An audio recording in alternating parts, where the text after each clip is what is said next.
Good day to you all, welcome back to the channel. It's time for another part, actually it's part 3 of games I'd love to see included on the A1200. It's a fantasy list, as I say every time I do this. We're just looking at these games that are going to be included on the carousel for the new A1200 machine from retrogames Limited, and we just like to go through a few games that we would like to see. Again, licensing will probably prevent most of the games we want from being on there, but you never know, some may creep on. This is part 3. I'm intending to do at least 5 parts of this. I have them all mapped out already. So, and also we will do a bonus one with games from the comments. So keep your comments coming in, keep your suggestions coming in on the comments, and I'll collate the most popular games and we'll talk about those as well. So without further ado, let's get on with this countdown of 10 games I'd like to see included on the A1200. Okay, so game number 1 is Operation Stealth. That's how I know it. In America it was known as James Bond The Stealth Affair, which says everything you need to know about this game because it is kind of like a James Bond-alike, made by the same people that do Flashback, Future Wars, Another World, Cruise for a Corpse. I mean, they did some absolute stonkers, didn't they? Delphine games. They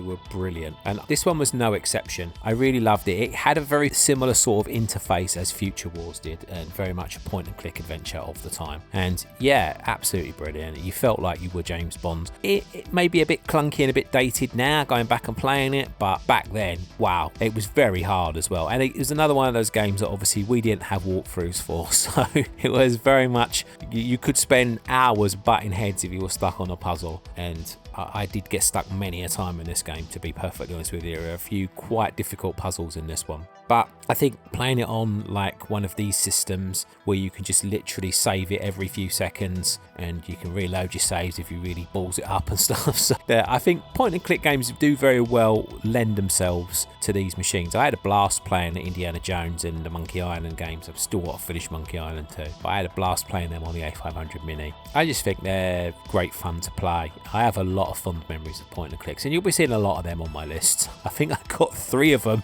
in this list alone, so that should tell you how much of a fan I am of these sort of games. But yeah, I mean, I also am a massive James Bond fan. We've talked about that before on this channel. Well, obviously I had a video up of First Light, which is the new game that's coming out by the Hitman people, because I'm such a massive Bond fan. So yeah, it's not a surprise that this one makes it on. If it was a dog of a game, I probably wouldn't include it, but it's not. It's a very good game. I always go to Lemon Amiga. It's my source online for Amiga games, and this gets 7.89 on there from 83 votes. So not many people have voted for this one, but still a fairly respectable score. I think some people are pointing out the fact that the puzzles are quite difficult on this one, but it's got the same graphical charm and everything. If you liked Future Wars, it's got the same guy on the soundtrack, and it's just brilliant. Delphine games were amazing back then, so I'd love to see one of the Delphine games go. I'd love to see a few actually, but if I had to pick one to get on particularly, I'd be probably rooting for this one more than all the others, because we had Another World on the Mini.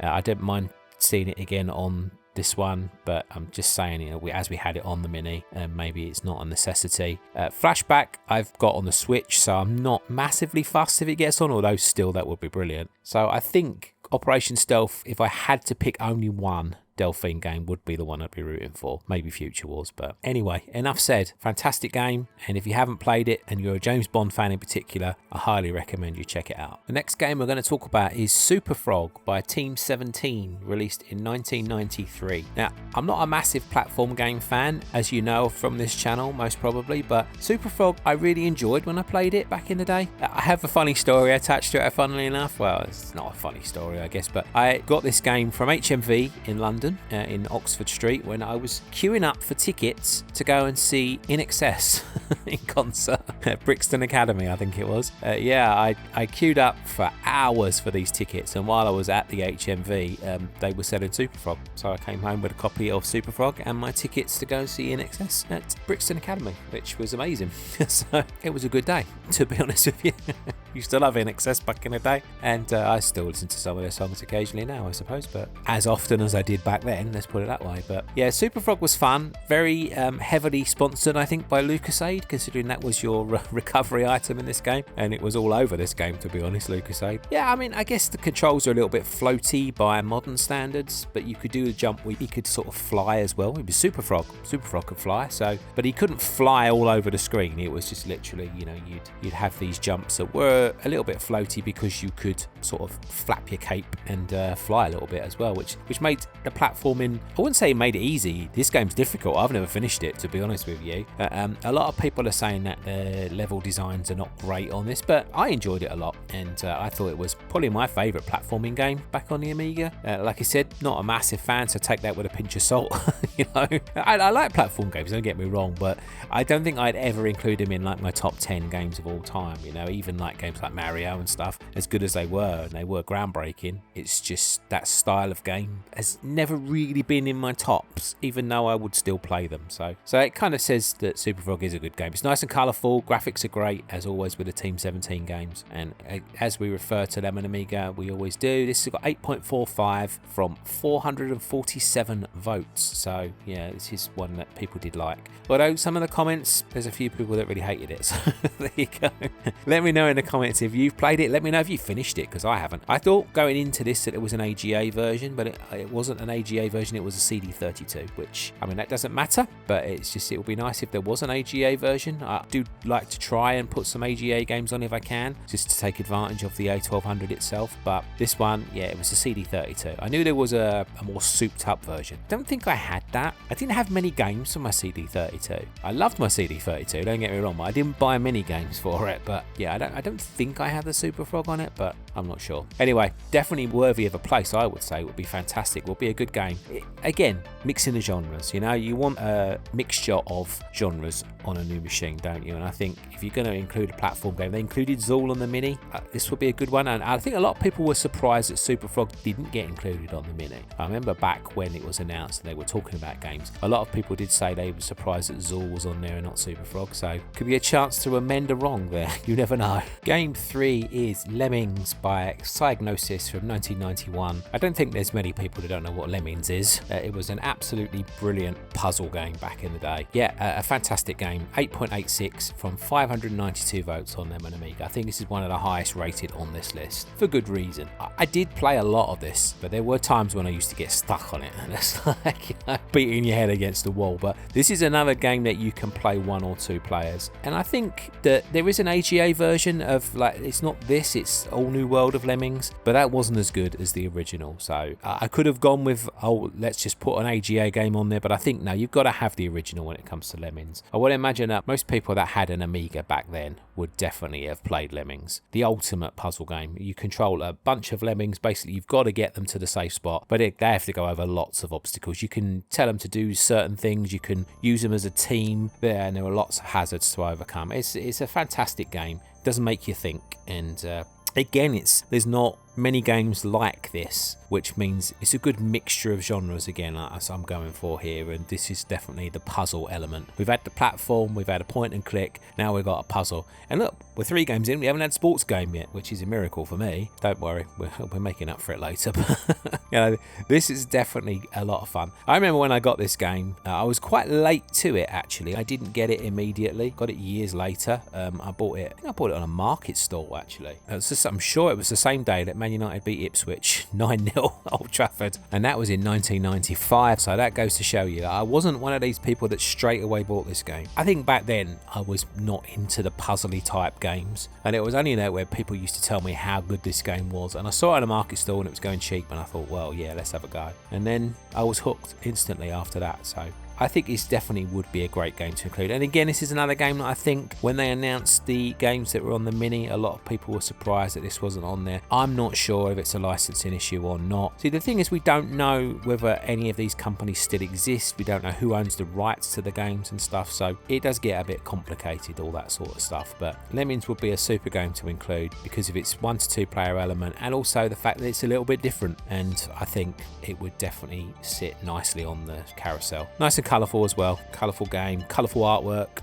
So yeah, what more could you want? Game 4 is Populous 2 Trials of the Olympian Gods, made by Bullfrog and released by Electronic Arts in 1991. Populous was a game that I never really played a lot of, but it was the first game I ever saw running on an Amiga, the original Populous. And I remember we got Populous 2 on the strength of that. I always thought it looked amazing. The first time I ever saw an Amiga running, my teacher was playing one in our form room at school. I remember going in on a lunch break and seeing him playing on the it on this Amiga, and it was amazing. I just like was absolutely blown away. And he was playing Populous, and then he loaded up Amiga Soccer, which couldn't be two more differing games, both in style and in quality, to be honest with you. Populous 2 is an awesome game, I thought. Absolutely brilliant. And some people have bashed it, don't get me wrong. Some people say it's just a land flattening game, which is like, you know, a bit insulting, to be honest with you. But it's a very tactical game, and I really enjoy that. And again, it's another different genre of game to include, which I do think that would be great to pick out maybe 5 or 6 different genres and have 3 or 4 from each would be lovely. But again, we're talking about ideal worlds here, aren't we? That's probably not going to happen, let's face it. But let's face it, with Populous 2, who doesn't like playing God? That's basically what you do in Populous 2. Well, you play a demigod, let's put it that way. So it's not a god itself, but you're one of Zeus's children, and you have to battle against a number of deities in order to ascend to the pantheon on Olympus. There was also a data disc that came out for this one as well, the Challenge Games, which was set in Japan, which is yeah, different to say the least. But yeah, it would be nice if they could include this to include the data disc as well. As always, you know, it would be nice to see the data discs included. I said the same about like if they Came from the Desert, they could include ant heads. You know, there's no reason, I suppose, why they couldn't include these discs. It's just a bit of an add-on, but I don't know. It might be complicated to do. I don't know for sure. Particularly with the ones on the carousel, because I don't know. But if we were adding them ourselves, we could add the disc individually, couldn't we? But maybe on the carousel it might be a bit trickier. I don't know, but who knows? I'm not a games programmer, I'm not a machine coder or anything like that, so I just don't know. I don't know how it would work, but overall anyway, even if they only put Populous 2 on, an awesome game, and I'm sure there's plenty of you out there who've played it before. I think better than the original, and I think most people would agree with that, but some people obviously got soft spots for the original, and we could see the original on there too. I just kind of figured this was a more epic game than the original, so that's why it got my vote anyway. Game 5, and yet another point and click adventure, Zack McCracken and the Alien Mindbenders, released in 1988 by Lucasfilm Games. These games are so much fun. I mean, every single Lucasfilm game that came out was a belter, as far as the ones I played at least anyway. There might have been some obscure ones that came out that I didn't ever play, but Zack McCracken was right up there for my favourites, to be honest with you. I think I liked it more than Maniac Mansion. I think Monkey Island and Indiana Jones were always my favourites. This one would nestle in right in that sort of mix. Great sense of humour. The only thing is, again, I've never finished it because, like I say plenty of times with these sort of games, they're so complex, and there could be things, I know at least on Monkey Island for sure, that, and in Indiana Jones too, that if you miss a certain section you can screw yourself over. And when you're like saving these games on discs, or if you're playing it on the Commodore 64, you know, saving on cassettes and stuff, it's quite definitive when you save a game, you know, so yeah, it's a big thing. If you save something, then you really will screw yourself if you missed a certain element, and you would literally have to start again. So I think these games lend themselves very nicely to we have limited saves, I guess, but we have 4, don't we? And I'm assuming it's going to be the same for the A1200. So I think it's always good because you can keep a save specifically, you know, to the side in case you do screw yourself over, if you know that there are certain parts that you can or whatever. And it does lend itself to that a lot better than playing it what we did back in the day when, you know, saving on disc could be perilous. You know, I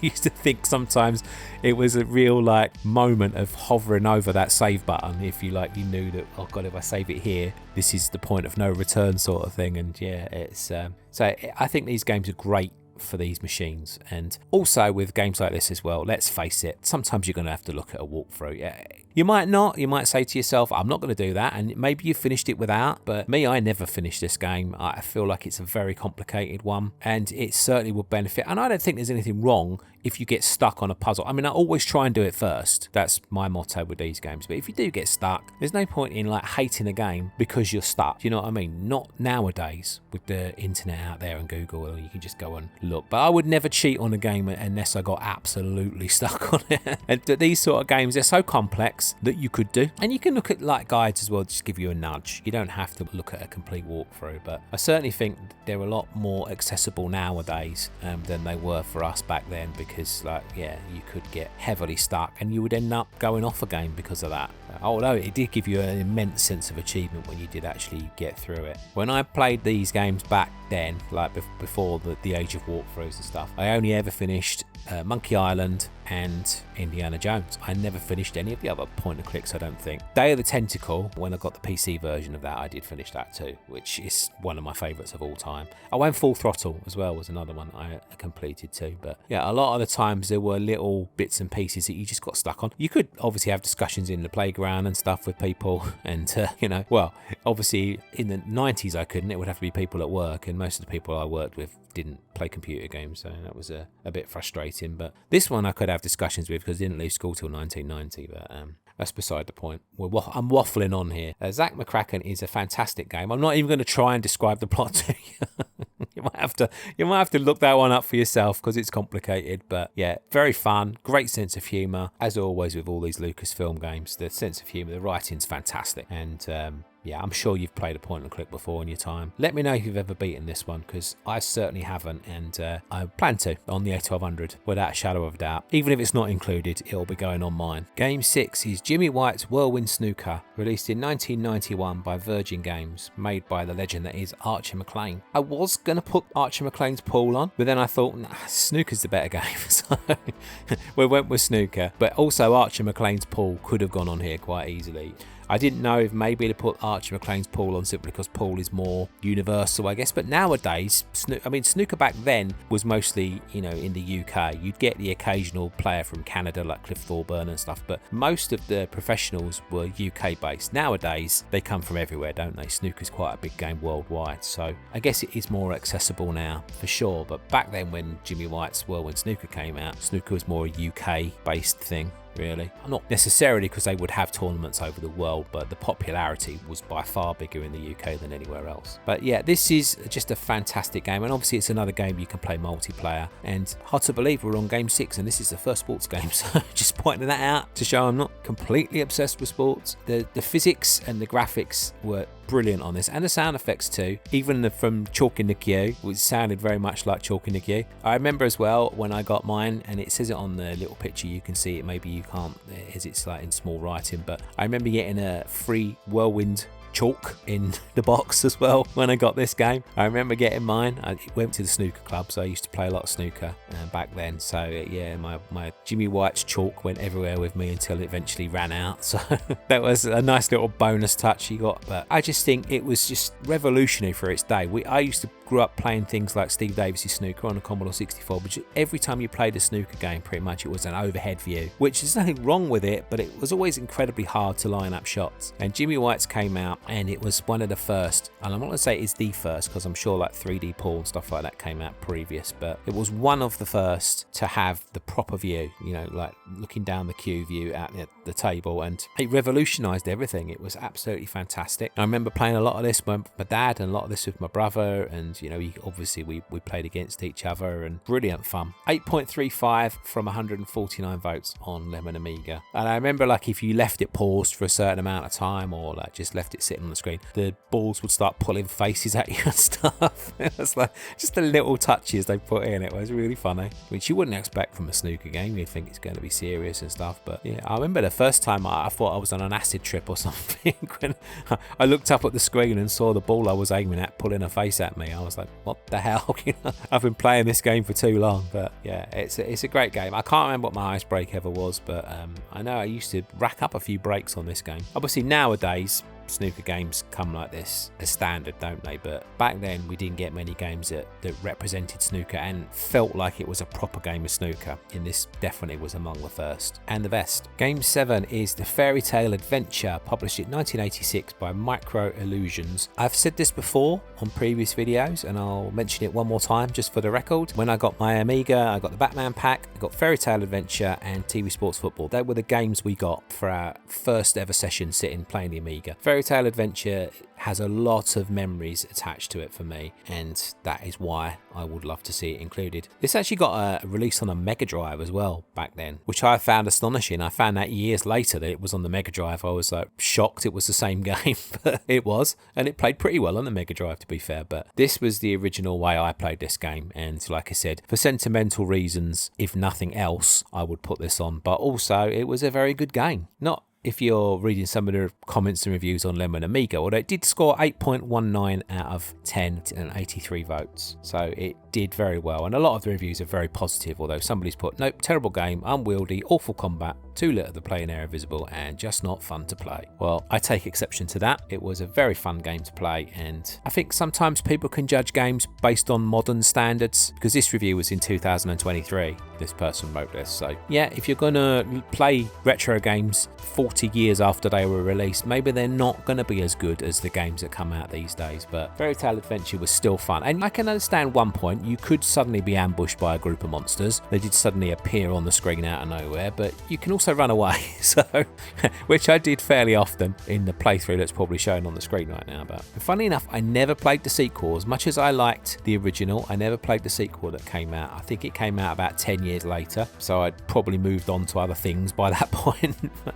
I'm pretty sure it was called Halls of the Dead, the sequel, but it always came up on the thing. It came up that it was book 1, so on the case, so you did kind of know that they were going to be making others, but they just took forever to get around to it. This game also came out on the Commodore 64 as well, and on PC, I believe, and like I said, on Mega Drive, which was shocking, really. You played as a series of brothers. Well, one was a fighter, one was sort of like lucky and clever. You had another guy who was gentle and kind, and so they all had different characteristics and attributes and stuff, and just roaming the land looking. I'm not going to spoil any of the plot. All I would say is they're trying to retrieve a talisman stolen by evil and return to their home village in Tambry. Sounds very English, Tambry, doesn't it? You start off playing Julian, and then if he dies you play Philip, and then if he dies you play Kevin. Julian and Philip, they sound like oldie style character names, but Kevin doesn't really. It sounds more modern, doesn't it, Kevin? But there's lots of things you can discover along the way,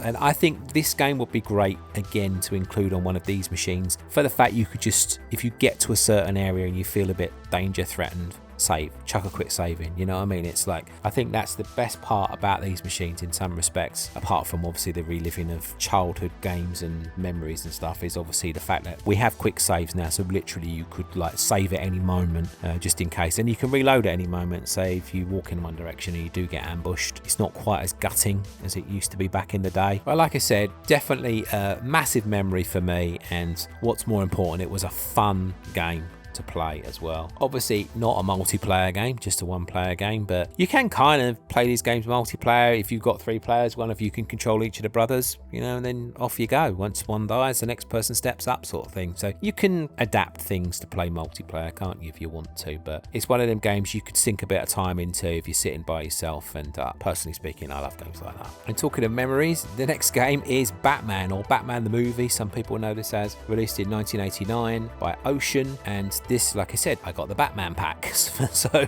this was the Batman game, and yeah, for me, absolute belter. Another platform game, technically, although there was more to it than that. There were other sections. It was a platformer, it was a puzzle game, it was a driving game, it was a flying game, you know, so there were different elements. There were 2 platforming sections though for this game, and this is probably, alongside TV Sports Football, my most played Amiga game, I would imagine. This is a game I go back to quite a lot. I already have a video for it on my channel too, which is where I'm taking the footage from, because I was a bit lazy and didn't record fresh footage. It was a rarity of the time, and that is, it was a movie tie-in game. It was actually pretty good. The non-rarity of it is it's another movie tie-in from Ocean, which they were back then the only people that really ever seemed to do them, but they did do an absolutely poor job for most of them. But for me, Batman was good. This got 7.53 from 249 votes from Lemon Amiga readers, so yeah, they obviously agreed with that too. Obviously it's not high-end in terms of the marks it got, but still well respected enough. What I like about this one is I like the way it mixes it up. So you start with a platform game, then you go to a driving game, then you go to a puzzle game, then you go to a flying game, and then you go to another platform game, if you're good enough to get that far. Me personally speaking, once again, this is a theme throughout most of this, I've never finished it, and again, I think it's something I might be able to finish on a machine like this, because I could save it. So if I have a particularly good run at the first where I don't lose any lives, save it, and then that's my base save, you know, to move on to try and finish the game. Because the driving game used to get me. I used to crash a lot in that game. The way you lose your life is quite disturbing in this game, I find. It's like when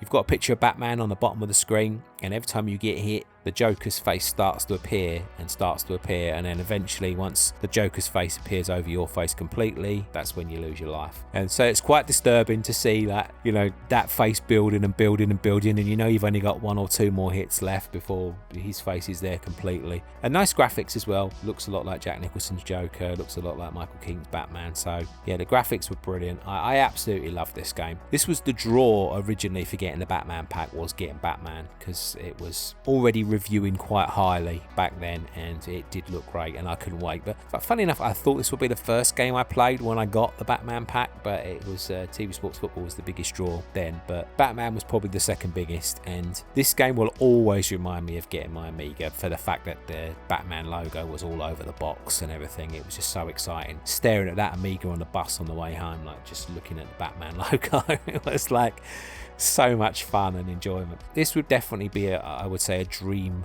inclusion, but one that they probably won't be able to do because it's Batman, isn't it? You know, I just can't see there's any way they could put it on, but I hope they do, because some of the versions of Batman that are out there that I've tried with emulation do have a habit of crashing, so it would be lovely to get a version that was reliable on the machine. But I will keep my fingers crossed. Let me know in the comments if you finished it. Like always, I'm sure there's loads of you that have. I've played the last level but never finished it, so I would be very keen to do that. Maybe I could do that in a playthrough. Let me know if you want to see that. Moving on, we have another ocean game from 1989. It's Beach Volley. Now this one might be a bit out there in terms of like people thinking what, but you know, I had a lot of fun playing this game. Again, we're looking at 2-player game, which would be nice for this machine. Big colourful graphics, fun to play, a little bit of humour in there. It's also got the musician Jean Baudelaire, I think that's how you pronounce his name, who's the guy who did all the Delphine games, so there's a little bit of memories attached there as well for me. I used to like his music for the Amiga, but that's not why we're here. We're here for the games, aren't we? And me and my brother had some immense fun playing this game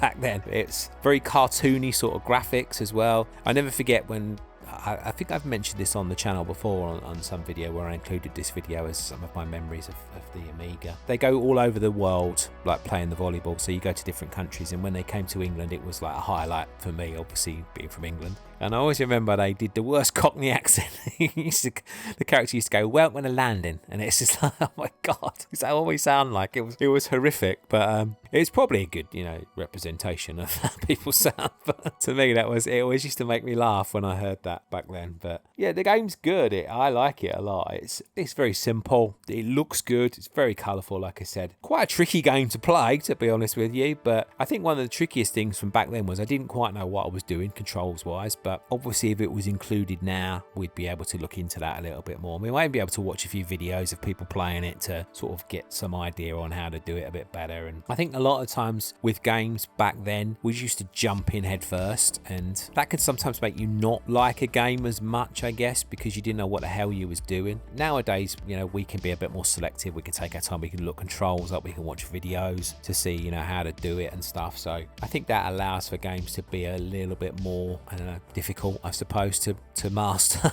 This got 7.52 from 148 votes on Lemon Amiga, so again, quite well respected, and for a sports game as well, because a lot of sports games, people don't generally tend to be as big a lover of sports games as I am, but yeah, people seem to like this one. And this was made by the French division of Ocean, so there we have it. As probably explains why Jean Baudelaire gets to do the music on it, because he was a very talented Frenchman. So it's probably a bit more of a left field suggestion, this one, of like all the ones I've picked. I've probably got some bigger and better sports games coming up in the later lists, but I just had a lot of fun with this, and I think it fits the 2-player mold, and I think it's something that's quite accessible too because of its presentation and graphics, so I think it would appeal to a bit of a wide audience. Let me know what you think in the comments if you've played this game before, and let me know if you liked it. We end on another point and click adventure. It's Indiana Jones and the Fate of Atlantis, released in 1993 by, of course, LucasArts, and it's another classic LucasArts point and click adventure. Absolutely brilliant, probably one of the best point and click adventures out there. On Lemon Amiga they gave it 8.78 from 288 votes. Now I have a confession to make, and that is that I played the PC version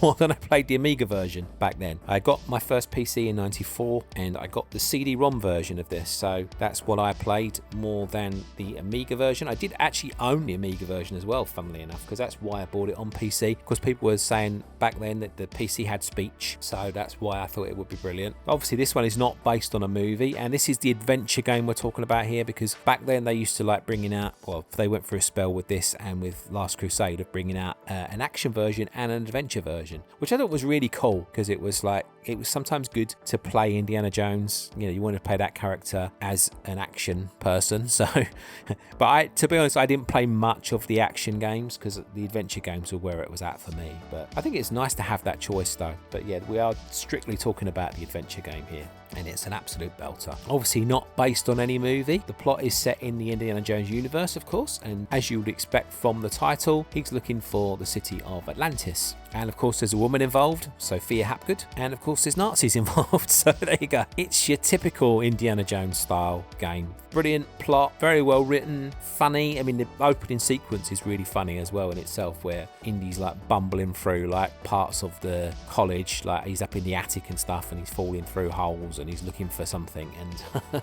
I won't spoil it too much, but yeah, it's as he's falling through bits and pieces, the cast is coming up on the screen, you know, the credits and stuff. It's very cleverly done, and it introduces the humour really well, which is, as we all know, is prevalent in these LucasArts games. And we're not going to go into any more of the plot or anything else, because I think that will be even like 30 years later, sorry. Yeah, you don't want to spoil these games because they're brilliant. Once again, no, we're talking Indiana Jones, we're talking that now Disney own all this stuff, so licensing will probably prevent this from happening and being on here. Of course it would, but we can dream, can't we? And yeah, this is definitely one of the best point-and-click adventure games for the Commodore Amiga, without a shadow of a doubt. Fantastic puzzles, well written, funny. You couldn't want much more from this style of game. And once again, of course, complicated, so probably better to play now, so if you do get stuck, you've got a way out, rather than like playing it back then where if you got stuck, you got stuck. I used to go into those games with some trepidation, like if I knew I was stuck.